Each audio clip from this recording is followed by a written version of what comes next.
इस आईआईटी का पहले कैंपस टूर देख लेते हैं, उसके बाद इसको डिटेल में जानते हैं, ठीक है।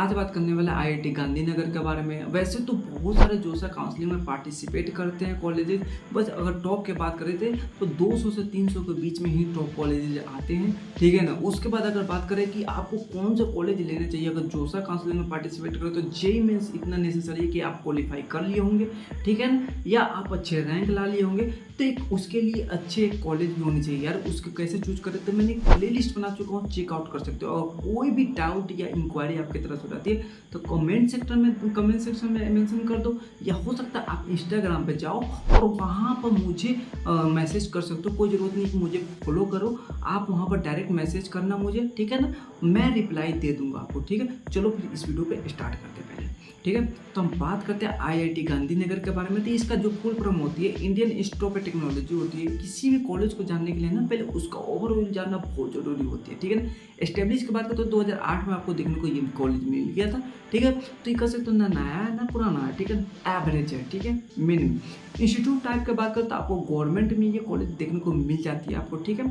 यहाँ पर लोकेशन की बात करते हैं गांधीनगर में, गुजरात में आपको देखने को मिल जाती है। बहुत अच्छी सिटी कह सकते हो, एक स्टेट है जहाँ पर आपको अपॉर्चुनिटी की कमी नहीं होगी, ठीक है। यहाँ पर एग्जाम की अगर बात करें तो जेईई एडवांस और गेट जेम से देखने को मिल जाता है। अब जेईई एडवांस गेट क्या होती है भैया, तो जेईई एडवांस तो आप जिसको दे के जा रहे हो, आप 12 के बाद दे रहे हो, उसको होती है। अब जब गेट उस समय होती है ज़रूरत, जब आप मान लो कि जेईई एडवांस आपको क्लियर नहीं हुआ, आईआईटी का सपना रह गया, तो उस समय क्या हो सकती है, आप किसी और इंजीनियरिंग कॉलेज से करके जा सकते हो।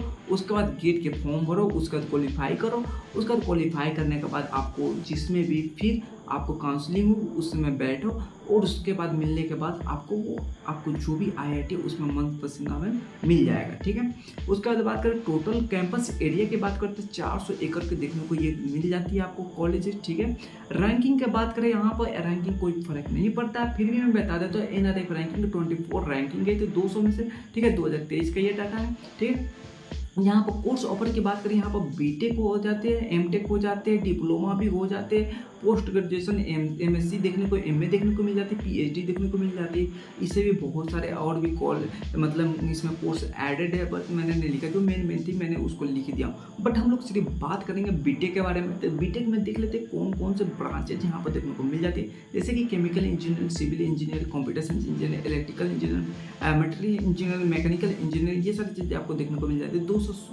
226 आपको यहाँ पर देखने को सीटें मिल जाती है। देखो इससे भी ज़्यादा सीटें होंगी, ठीक है ना, बढ़ गई है थोड़ी सी ओल्ड डाटा आप कर सकते हो, 1 साल 2 साल पहले की, बट हर साल इंक्रीज हो जाती है इनकी सीटें, ठीक है। इस बात का ध्यान रखना। अब बात कर लेते हैं फीस की। देखो आपको इस बात को ध्यान रखनी चाहिए कि आप जो बीटेक करने जा रहे हो वो 4 साल की होती है। उसमें 4 साल में आपको 8 सेमेस्टर देखने को मिल जाती है आपको, ठीक है।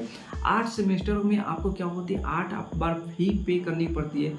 अब सेमेस्टर में क्या होती है कि 8 बार फी करने के बाद ये होती है कि आपको स्कॉलरशिप भी वहाँ पर होते हैं। जैसे कि अगर बात लो कि 5 लाख से कम है तो ये फी चलेंगे, SC/ST हो तो ये चलेंगे, अगर इनकम इसके बीच में है तो ये फी चलेंगे, ठीक है ना। तो आप कह सकते हो कि अगर जनरल में हो, एक जनरल ओबीसी की बात कर रहा हूँ मैं, तो आपको 9 लाख रुपए लेके चलो कि आपको 4 साल में 9 लाख रुपए खर्चा मेरे होंगे। और उसके बाद जो होती है हॉस्टल के लिए ये सारी चीज़ें आपको देखने को मिल जाती है, ठीक है। एलिजिबिलिटी क्राइटेरिया की बात करें बीटेक की, तो आपको ऑब्वियसली बात है कि आपको 12 में साइंस होनी चाहिए, और क्या होनी चाहिए, फिजिक्स, केमिस्ट्री, मैथ और बायोलॉजी। कह सकते हो बायोलॉजी ये आप ऑप्शनल में रख सकते हो, बायोलॉजी की जगह पर कोई और रख सकते हो, ये कोई ज़रूरत नहीं कि होनी चाहिए। और इंग्लिश मस्ट है कि आपको इंग्लिश होनी चाहिए इंजीनियरिंग करने के लिए, ठीक है, इसको ध्यान रखना, ठीक है। और एडमिशन प्रोसेस की बात करें तो सबसे पहले आपको जोसा काउंसलिंग में बैठना पड़ेगा। जोसा काउंसलिंग में बैठने के बाद आपको क्या होगी, 7th राउंड तक चलेगी या 6th राउंड तक चलेगी।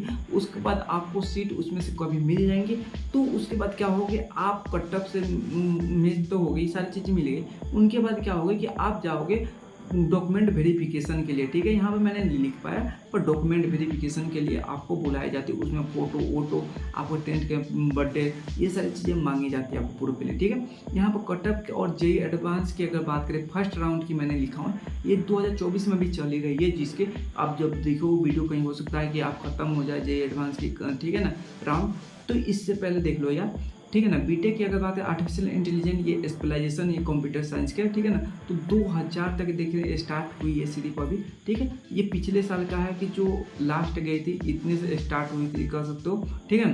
केमिकल इंजीनियरिंग के लिए आपको बात करते हैं 7700 से देखने को मिली थी। सिविल इंजीनियरिंग की बात करें तो आपको 9000 से देखने को, कंप्यूटर साइंस की बात करें तो 1500 से देखने को मिली हुई थी, ठीक है ना। अब बात कर लेते हैं स्कॉलरशिप की, तो एक डोनरशिप होती है, एक इंस्टीट्यूट स्कॉलरशिप होती है, ठीक है ना।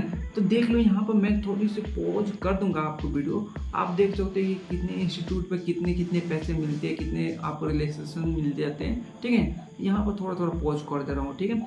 अब सबसे मेन आती है प्लेसमेंट की, ठीक है ना। कोई भी आप जॉब भी कर रहे हो इंजीनियरिंग, तो ये नहीं है कि आप ज़्यादा इन्वर्टेड के लिए कर रहे हो, पर सबसे मेन जो होती है वो प्लेसमेंट के लिए ये सारे बच्चे करते हैं, ठीक है। जो हाइट जो इंडिया में लगी हुई थी 40 लाख की गई थी, एवरेज की अगर बात करें तो 8 लाख रुपए यानी 9 लाख रुपए लेके चलो, ठीक है ना। लोएस्ट जो गई थी, जो बच्चा कभी पढ़ाई नहीं है, जो पढ़ता थोड़ी मोड़ी है, वो 4 लाख 5 लाख रुपए देखने को मिली हुई थी, ठीक है। नंबर स्टूडेंट जो हुए 300 से ज़्यादा प्लेसमेंट हुई थी यहाँ पर। अब कहोगे भैया यहाँ पर तो तुम कहते कि बच्चे इतने ये हैं, 200 इतने कैसे हो गए, तो भैया ये है ओवरऑल, ठीक है। यहाँ पर ओवरऑल दिखाई गई है, ठीक है। यहाँ पर कंपनी भी विजिट कर रही है, यहाँ पर नंबर ऑफ कौन सा कंपनी आ रही है, ठीक है ना। तो यहाँ पर टॉप अगर कंपनी की अगर बात करें कौन कौन सी कंपनी आ रही है यहाँ पर, जैसे भी SCL, एसोरो, ये सारी चीज़ें कंपनी देखने को मिलती है। चलो फिर नेक्स्ट में बात।